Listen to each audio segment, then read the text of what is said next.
Olá a todos. Na aula passada nós encerramos o segundo tópico de eletrodinâmica, que era o tópico de circuitos, e naquele caso nós havíamos abordado o conceito de associação de resistores, em série paralela, e encerramos com o circuito RC. Agora, na sequência, nós vamos começar o primeiro tópico de magnetismo com campo magnético, onde, embora o nome seja campo magnético, nós vamos trabalhar mais com a força magnética. Tá? Bom, nós já vimos que carga elétrica gera um campo elétrico, e campo elétrico exerce uma força eletrostática sobre uma outra carga ao seu redor. As cargas elas se interagem por meio desse campo elétrico. Cada carga cria um campo em seu redor, certo? E é através desse campo que ocorre a interação entre as distribuições de carga, independente se elas são discretas ou contínuas. Da mesma forma, um ímã também produz um campo magnético ao seu redor, e o ímã sendo um dipolo, os dipolos magnéticos interagem entre si por meio desse campo. Bom, como fizemos a parte da eletrostática, uma relação escrita dessa forma, onde carga elétrica gera campo e campo exerce força sobre outra carga elétrica, e nós sempre temos batido aqui na tecla da simetria, podemos imaginar que uma situação desse tipo também é verdade? Ou seja, carga magnética gera campo magnético e campo magnético exerce força magnética sobre outra carga magnética? Bom, a resposta é não. Até onde se sabe, não existe essas tais cargas magnéticas, esses tais monopolos magnéticos. O que a gente conhece é um dipolo. Nós temos aqui um ímã com seu polo norte e seu polo sul, dipolo. Mesmo que você tentasse pegar, sei lá, um sabre de luz e fizesse um corte bem no meio, tentando separar o polo norte do polo sul, essencialmente o que você terá é dois ímãs menores, cada um com o seu polo norte e seu polo sul. Ok?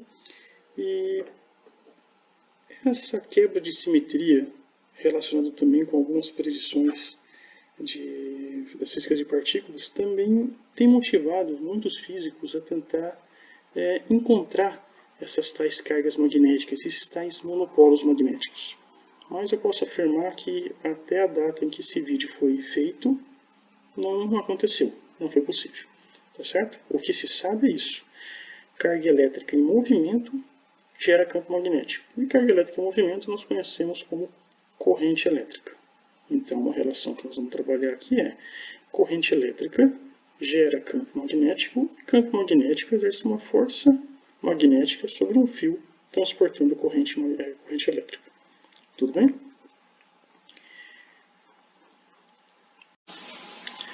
Dito isso, podemos passar então ao ponto principal desse tópico, que é força magnética. Para encontrar o campo elétrico de uma distribuição de carga qualquer, nossa estratégia era qual? Pegar uma carga teste, colocar ela no ponto de interesse, pegar um pedacinho dessa distribuição, esse pedacinho daqui gera um campo DE, apontando para cá, e aí usávamos o princípio da superposição para o caso contínuo, nesse caso para uma distribuição contínua de carga, e determinava o DE, o E total no caso. A força elétrica, dada pela lei de Coulomb, escrita em termos de campo elétrico, era assim, F igual a Q vezes Z. No entanto, para o caso magnético, como nós não temos essas tais cargas magnéticas, a gente define o campo magnético de uma forma um pouco diferente. Ela também é uma equação empírica, e escrita dessa forma aqui, FB igual a Q V vetorial B. A forma para definir o campo magnético não foi tão complicada. Você pega uma carga qualquer, lança ela dentro de uma região do campo magnético e observa o que acontece com essa carga. Quais são os desvios, se ela vai ser acelerada, se não vai, se ela vai ser desviada pelo campo, se não vai. Dessa experiência foi possível escrever essa expressão. Então nós temos aqui força magnética, aqui é a carga, a velocidade com que a partícula entra, no caso a carga entra dentro da região do campo, e o B a gente usa para campo magnético. Tá certo? No sistema internacional, a unidade de medida para o campo magnético é dada em Tesla.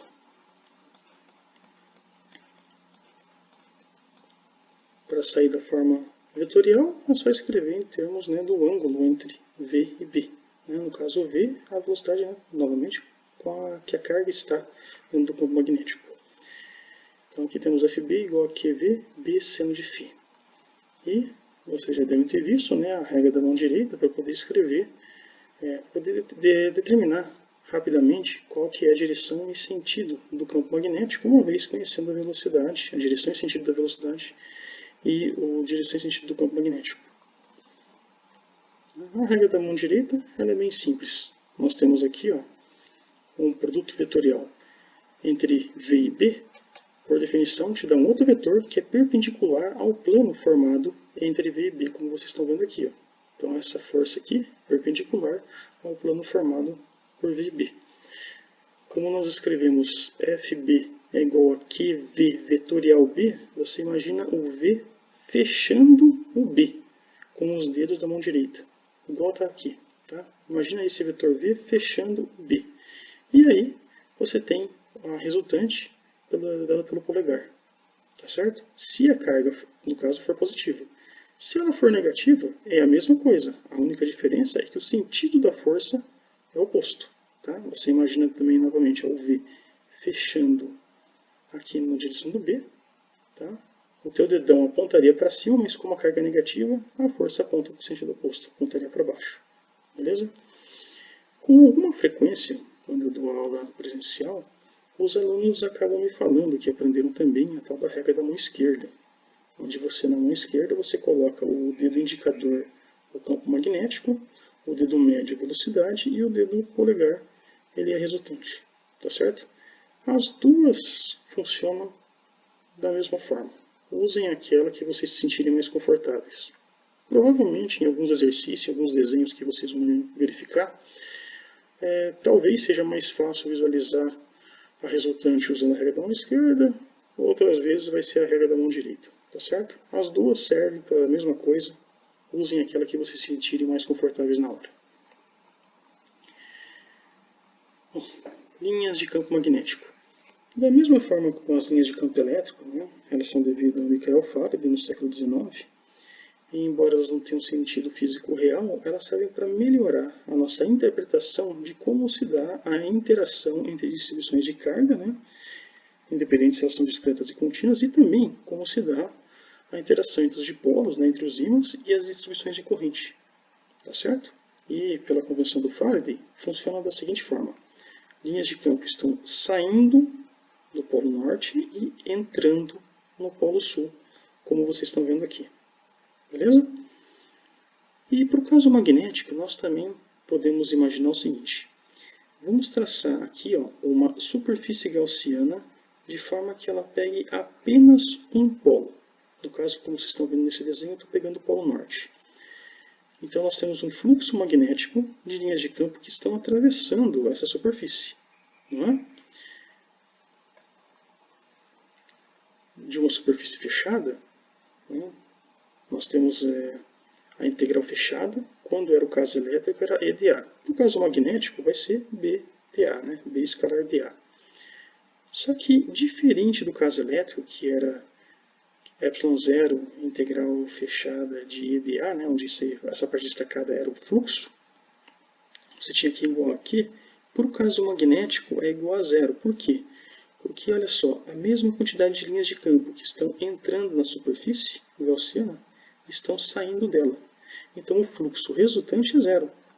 Uma outra forma de interpretar isso, né, olhando aqui para o caso elétrico, é que você tem aqui que carga elétrica gera um campo elétrico. De que forma? Através de um fluxo, né, que atravessa uma área fechada. Certo? Só que para o caso magnético, qual que é a interpretação nesse caso? Você não tem as cargas magnéticas, como você tem aqui. Entenderam? Você consegue provar isso olhando para esse desenho. O fluxo é zero, já que tem as mesmas linhas que entram e saem, então o fluxo negativo aqui, né, se cancela com o fluxo positivo das linhas que estão saindo. Essa é a segunda equação de Maxwell, lei de Gauss para o magnetismo. Nós temos 4. Já vimos 2. Né? A lei de Gauss para a eletricidade e a lei de Gauss para o magnetismo. Faltam ainda 2 que nós vamos ver nos próximos tópicos. Beleza? Aqui também nós temos uma forma de ter atração e repulsão quando você aproxima os dipolos.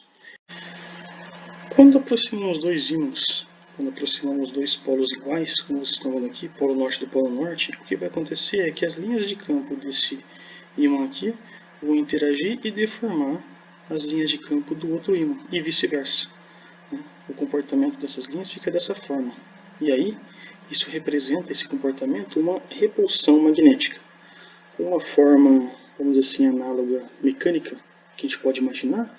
Imagina como se você tivesse aqui linhas de borracha.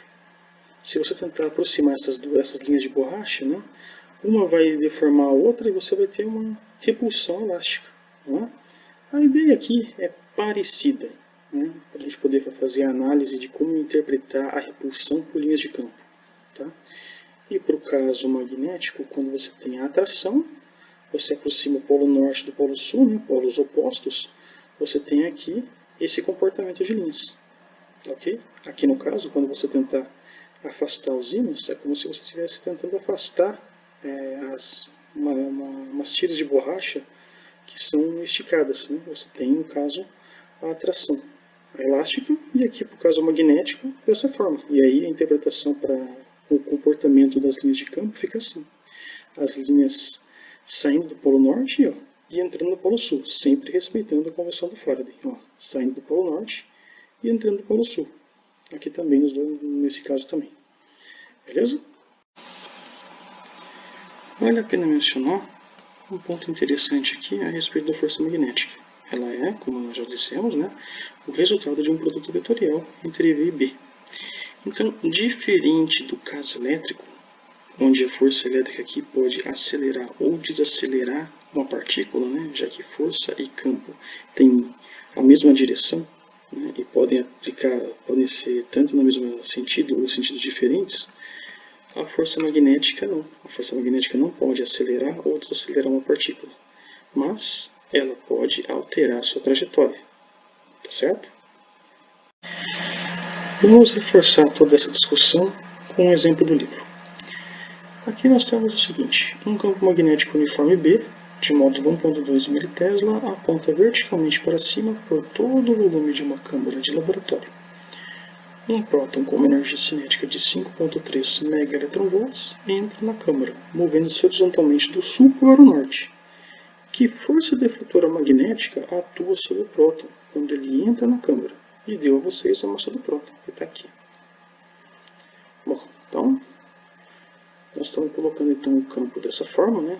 Lembrando que o ponto aqui é quando nós temos o vetor que está saindo, né? O X estaria entrando. Então, nesse caso, ele está saindo. E temos um próton que está se movendo do sul para o norte, né, como eu desenhei aqui, ó, com uma velocidade v. Qual é a força defletora? Bom, usando a regra da mão direita, né, vocês conseguem perceber que essa força magnética vai apontar, né, para a direita, certo? Então, nós temos uma força defletora dessa forma como eu desenhei em preto aqui. Beleza? Então, já temos a direção, que para o nosso referencial aqui é a direção x, e o sentido, que é no sentido positivo do eixo x.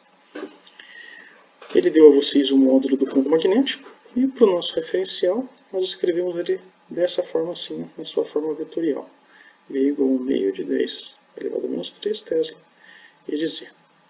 Ele deu a vocês a energia cinética, pela qual você consegue tirar qual vai ser o vetor velocidade, né? Basta isolar o V, né, a expressão da energia cinética, e lembrando de passar, né, para o sistema internacional, e deu para vocês aqui a massa. Pronto.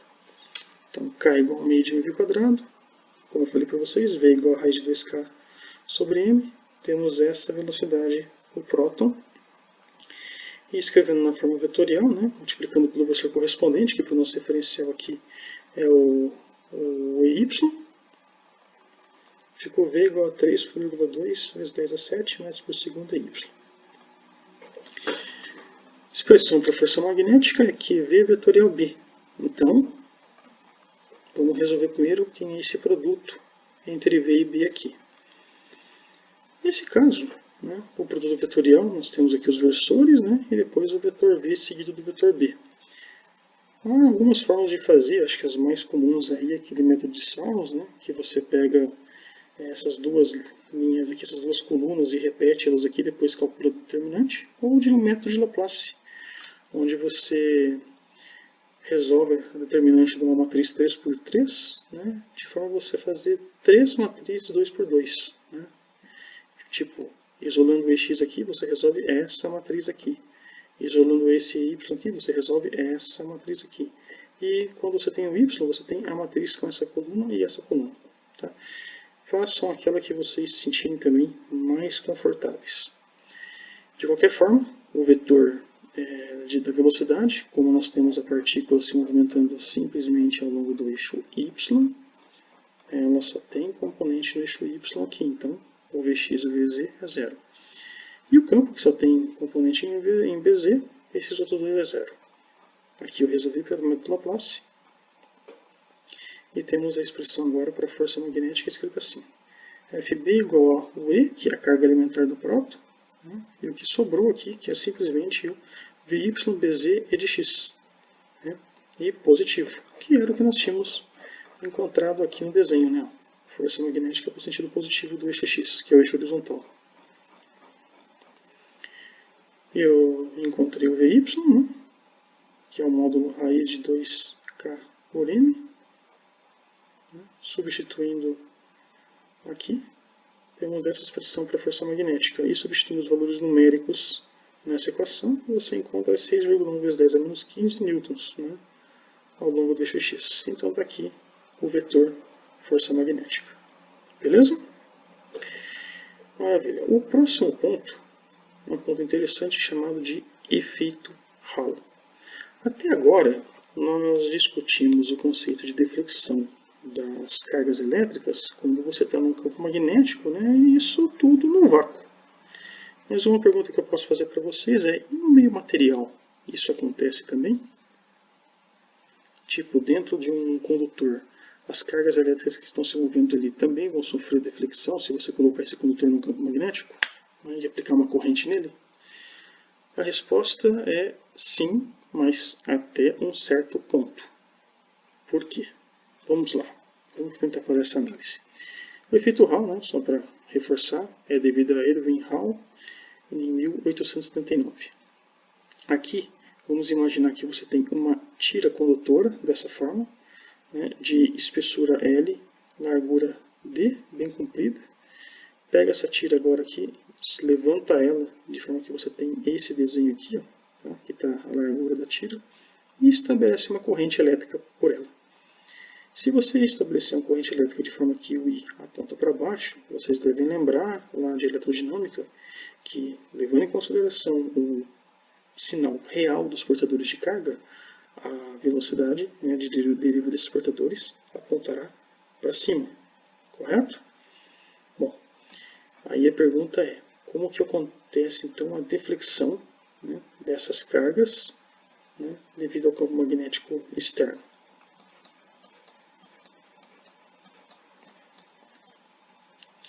Nesse caso, se vocês usarem a regra da mão direita, vocês vão perceber que, por uma carga negativa, você teria ali que fechar o vetor V para dentro do plano aqui do vídeo. E aí o dedão de vocês apontaria, né, para a esquerda, mas com uma carga negativa, né, o sentido real da força magnética vai apontar para a direita. Isso implica que essas cargas negativas que estariam subindo começam a defletir para a direita. E aí você teria um acúmulo de cargas negativas, olha só, né, desse lado.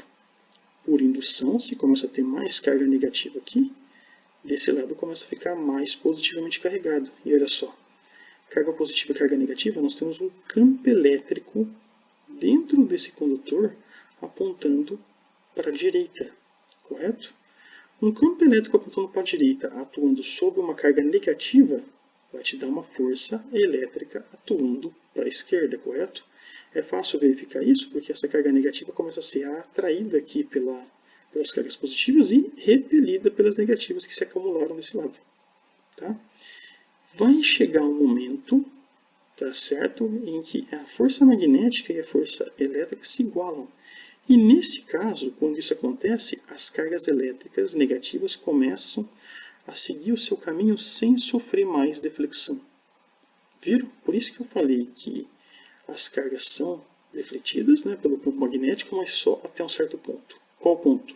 Quando a força magnética, né, se iguala à força elétrica, que aparece, né, na extremidade, devido à extremidade dos condutores, né, adquirirem cargas de sinais opostos. Beleza? Se você colocar um voltímetro aqui, como eu fiz nesse caso, você consegue medir a diferença de potencial entre as extremidades dessa tira.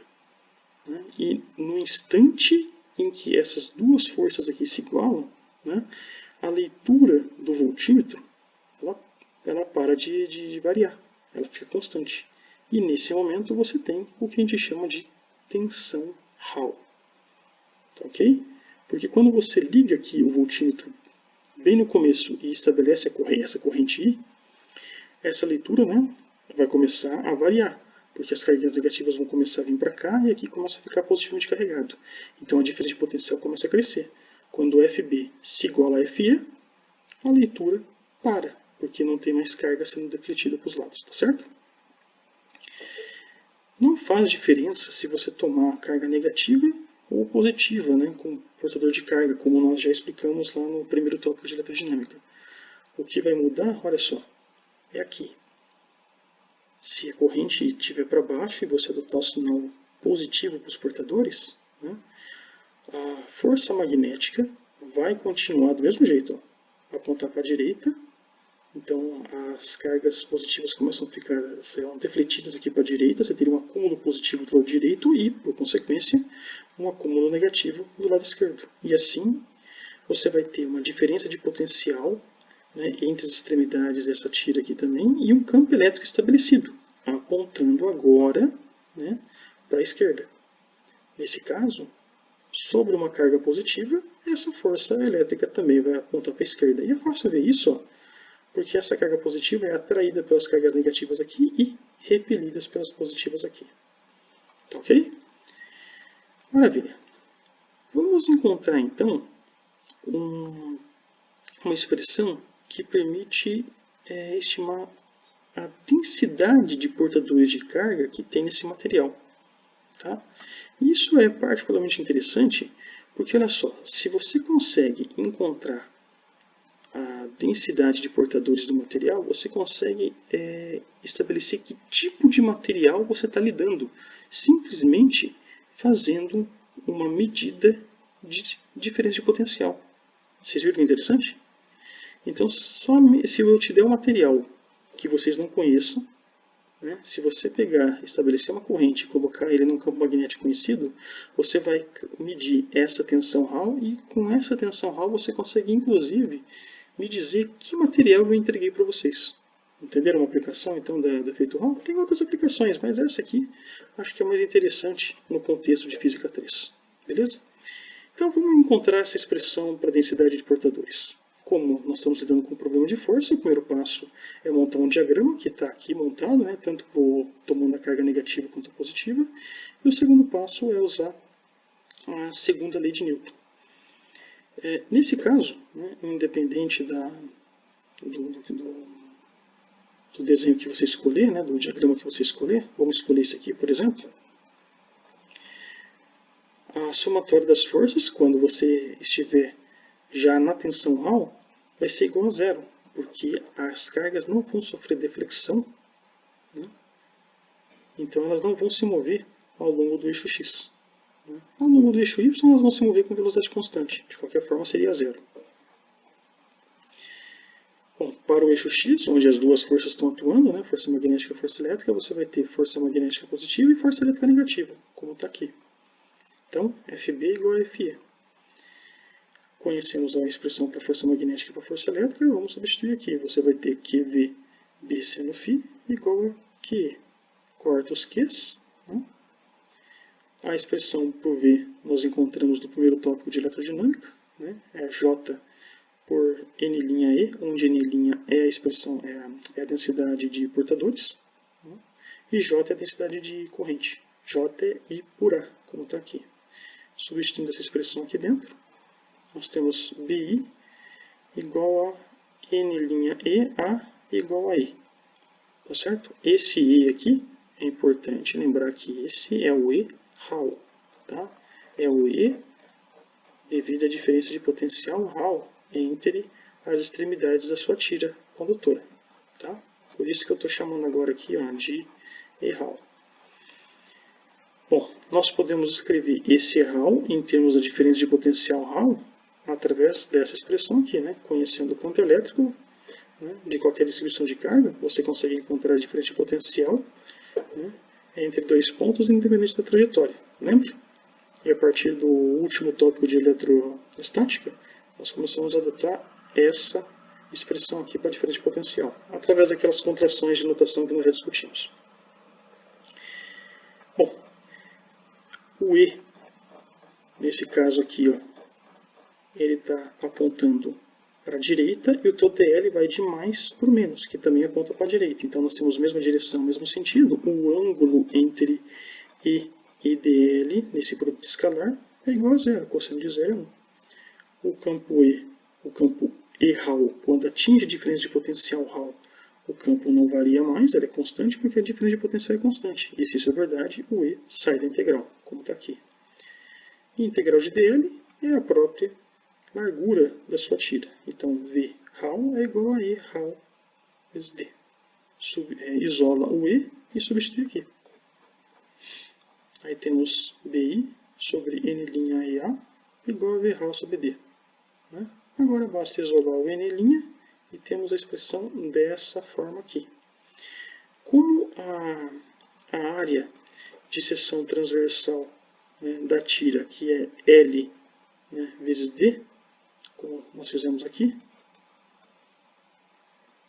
né, lembrando aqui L vezes D, substitui o A aqui, e esse D simplifica com esse D. Então está aí o resultado. N' igual a BI sobre V Hall LI. Então podemos encontrar, olha só, a densidade de portadores de um condutor, né, apenas em termos de valores que a gente consegue medir e consegue medir no laboratório. O campo elétrico, o campo magnético seria conhecido, a corrente é a corrente que você estabelecer, o L seria a espessura da tira, o E você sabe que é a carga elementar, e o V Hall você vai medir. Beleza? Tem um exemplo, um exercício no livro que mostra a ideia de você encontrar o material, né, o tipo de material do condutor que você está medindo, né, através dessa medida. Tá certo? Vou deixar para vocês fazer esse exercício lá. O próximo ponto desse tópico, movimento circular uniforme. Imagine então que nós temos uma partícula positiva que é disparada dentro de uma região com campo magnético, como vocês estão vendo aqui, apontando para dentro, né, do plano do vídeo. Tá? Nós já vimos que quando uma partícula entra numa região do campo magnético, ela sofre a deflexão, correto? Embora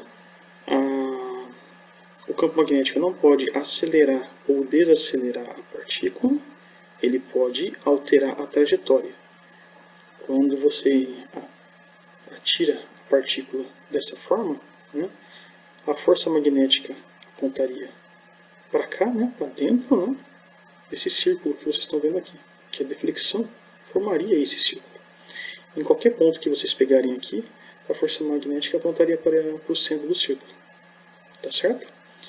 Bom, se a partícula, mesmo com velocidade constante, essa trajetória circular, ela vai estar sujeita a uma aceleração centrípeta. E a aceleração centrípeta é devido a uma força centrípeta que é originária dessa força magnética. Beleza? Nós podemos encontrar, inclusive, qual que seria o raio dessa trajetória circular. E para isso, bom, temos um problema de força, né?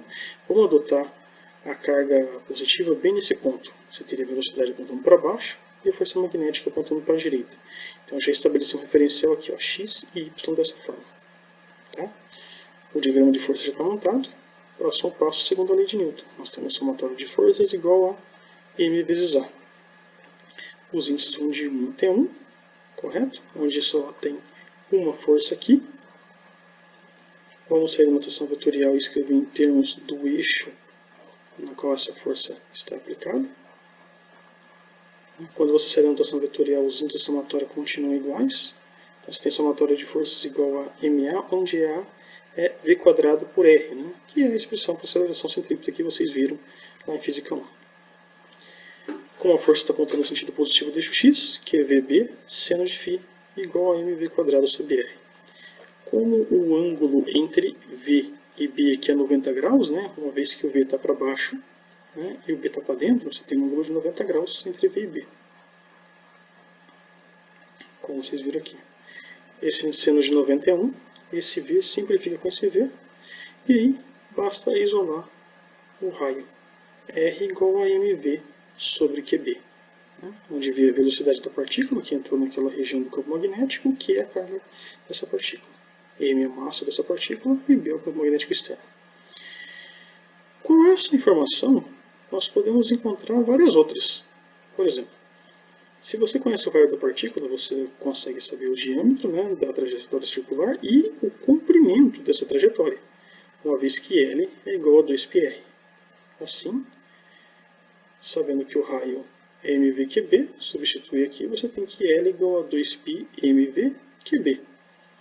Você tem um comprimento, você sabe que a velocidade com que a partícula circula ali é constante, você pode encontrar o período, o tempo que ela demora para dar uma volta completa. Sabemos que V igual a ΔS ΔT, né? Onde se você pegar um ponto inicial com S inicial igual a zero, ΔS vira S e ΔT é o teu tempo que ela demora para dar a volta completa, que é o período. Isola o período, você tem S por V. Né? S aqui no caso seria o comprimento. Eu tinha chamado de L aqui, mas não tem problema. Substitui então o comprimento L aqui, né, no lugar do S, e você vai ter 2π mv QBV. Corta os V's, né, simplificam os V's, e está aí a expressão do período. Uma vez que você conhece o período, você também consegue encontrar a frequência. Né? Frequência é 1 por T. Então é só inverter aqui o numerador e o denominador, você tem que a frequência QB sobre 2πm. Temos a frequência, temos uma outra informação que a gente pode encontrar também, que é a frequência angular, que é o ômega. Ômega igual a 2πf. Né? Esse ômega vocês lembram de onde vem, né? Lá de Física 1, os tópicos de variável de rotação, você tem que ômega igual a dθ/dt, onde, se você conhece direitinho o ângulo em que a partícula descreve e o tempo em que isso acontece, você pode sair dessa notação diferencial como delta θ delta t. Né? Por uma trajetória completa, o delta θ vai ser 2π, né? E o teu delta t é o período. Então, 2π por t, onde 1 sobre t é f. Então, o ômega é igual a 2πf. Beleza? Substitui a expressão do f aqui, e você tem que ômega igual a 2π QB sobre 2πm. 2π simplifica com 2π e olha lá, temos também a frequência angular. Repare então, olha só, na quantidade de informação que a gente consegue obter simplesmente encontrando o raio da trajetória circular dessa partícula, né? Descrevendo essa trajetória circular dentro do campo magnético, né? Pela deflexão que o campo magnético fez sobre ela. Tá?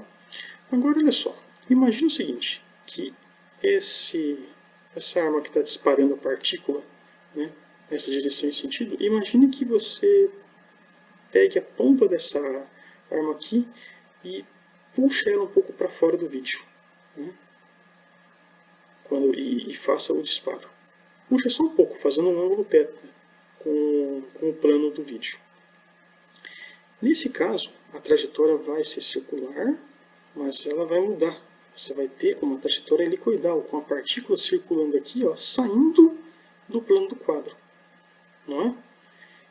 Imagina que você pegue então essa trajetória helicoidal, né, e gire esse sistema de forma que ele fique assim. Tá? Então aqui está a trajetória helicoidal, como vocês estão vendo. E você terá a velocidade com que a partícula entrou na região do campo magnético, né, o campo magnético agora aqui apontando para cima. Você pegou esse desenho aqui e girou o fundo dele para cima. Aí ficou assim. Tá? E aí temos a trajetória helicoidal, como vocês estão vendo. E agora o V, ele faz um ângulo φ, né? diferente de 90 graus com o B. Bom, repara que nós temos agora a projeção de V paralela, num eixo paralelo ao campo magnético e perpendicular a ele. O V perpendicular ao campo magnético, que é esse aqui, chamei de V perpendicular, é V seno de φ. E essa projeção aqui, ó, que é paralela ao campo magnético, eu chamei de V paralelo, que é V cosseno de φ. Repara que esses dois V's são responsáveis por uma parte dessa trajetória. O V perpendicular ele é responsável, né, pelo tamanho da trajetória circular, pelo raio, né, ela aumenta ou diminui o raio, dependendo desse ângulo. E a parte paralela ao campo magnético ela é responsável por essa diferença entre as duas partes circulares, que a gente chama de passo, né, que é o passo da hélice, né, passo P. Então essa componente aqui é responsável por esse cara aqui. E essa componente aqui é responsável por essa parte circular, que te dá o tamanho do raio, que te dá o tamanho do círculo. Tá ok? Para encontrar uma expressão para o passo, é bem simples. O V, que é a velocidade com que a partícula está descrevendo a trajetória, nós vamos pegar somente agora a parte paralela ao campo magnético. Então eu tenho que V dx dt. Né? Sabendo direitinho o comprimento que essa trajetória vai ser executada e o tempo que isso demora, você pode sair da notação diferencial para uma notação mais convencional, como ΔX e ΔT. Você vai ter x final menos x inicial, t final menos t inicial. E nesse caso, adotando o tempo inicial t0 como zero, quando você aciona o cronômetro, onde não teve deslocamento da partícula ainda, no tempo t final, que é o tempo que ela demora para dar uma volta completa, ou seja, daqui ela vem e chega nesse ponto, ela completou um passo num período t. Então ficou P por t, como vocês estão vendo aqui. Isola o P, você vai ter P igual a V vezes t. Beleza? Onde o V paralelo está aqui, ó, V cosseno φ. E o período nós encontramos lá atrás. Né? O período está aqui, ó, 2πm sobre QB. Então, substituindo a expressão do período aqui e o V cosseno φ aqui, você tem P igual a V cosseno φ vezes T. P igual a 2πmvqb cosseno φ. Nota que se o φ for 90 graus, o passo é zero, ou seja, você volta a ter esse desenho aqui. Né? Você que tinha puxado a ponta da arma aqui para fora, você colocou ela de novo nessa posição. Né? O P é zero, a trajetória deixa de ser helicoidal para ser apenas uma trajetória circular. Certo? E para o raio da trajetória, nós temos R igual a mv perpendicular QB. O V perpendicular é V seno φ. Nota que você tem um raio máximo quando o seno de φ é igual a 1. Ou seja, quando φ é igual a 90. φ igual a 90, você tem a trajetória circular. Né? E como vocês viram, o passo aqui seria zero. Beleza, pessoal? Tranquilo, então.